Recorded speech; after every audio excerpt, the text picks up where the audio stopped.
Hello বন্ধুরা, তোমরা কেমন আছো? আশা করি ভালোই আছো। বাঙালির শ্রেষ্ঠ উৎসব শারদ উৎসব। এবছরের শারদ উৎসবের আজ চতুর্থী।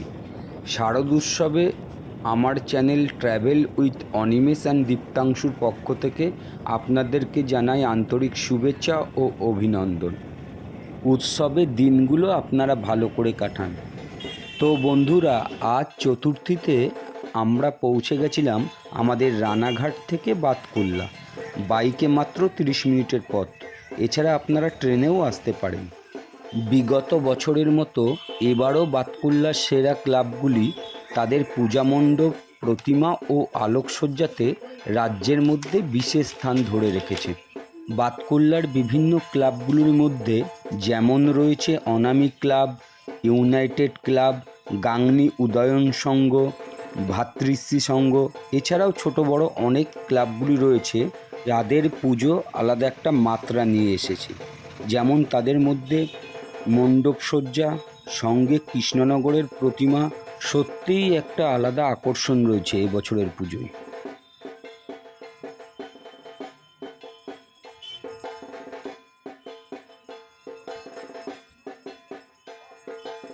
তো বন্ধুরা, আপনারা যদি এবছর বাতকুল্লার পুজো দেখতে আসেন, তো আমি বলবো শিয়ালদা শাখা থেকে ট্রেন ধরে অথবা কৃষ্ণনগর থেকে ট্রেন ধরে একদম সোজা বাতকুল্লা স্টেশন নামলেই সামনেই পরপর 4 থেকে 5টা পূজা মণ্ডপ আপনারা দেখতে পাবেন।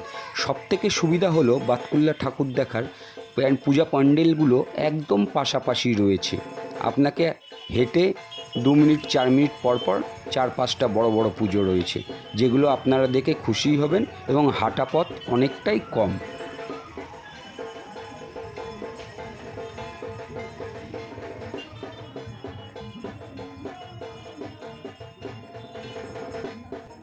বাতকুল্লায় পূজা দেখতে আসলে আপনাদের সবথেকে যেটা সুবিধা হবে সেটা হলো বাতকুল্লায় যে কটা পুজো হয় মোটামুটি ধরে রাখুন 7 থেকে 8খানা পুজো একদম কাছাকাছি। সমস্ত পুজো ক্লাবগুলি একদম হাঁটতে আপনাদের বেশি হবে না।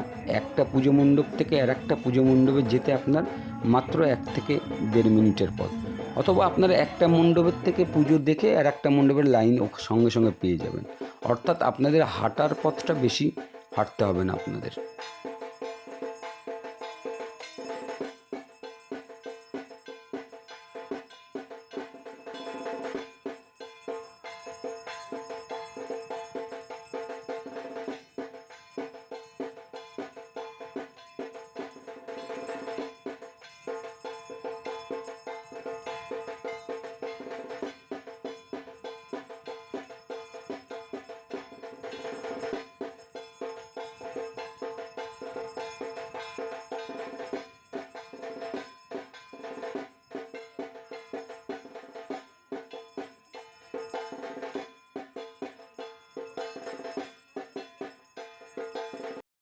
তো বন্ধুরা, আজকের মতো এখানেই সমাপ্ত। আর অবশ্যই আমার এই ভিডিওটা আপনাদের কেমন লাগলো লাইক এবং কমেন্টসের মাধ্যমে জানাবেন। আর হ্যাঁ, মনে রাখবেন আমার এই channel travel with Animesh and Diptanshu চ্যানেলটি অবশ্যই সাবস্ক্রাইব করে দেবেন। ধন্যবাদ।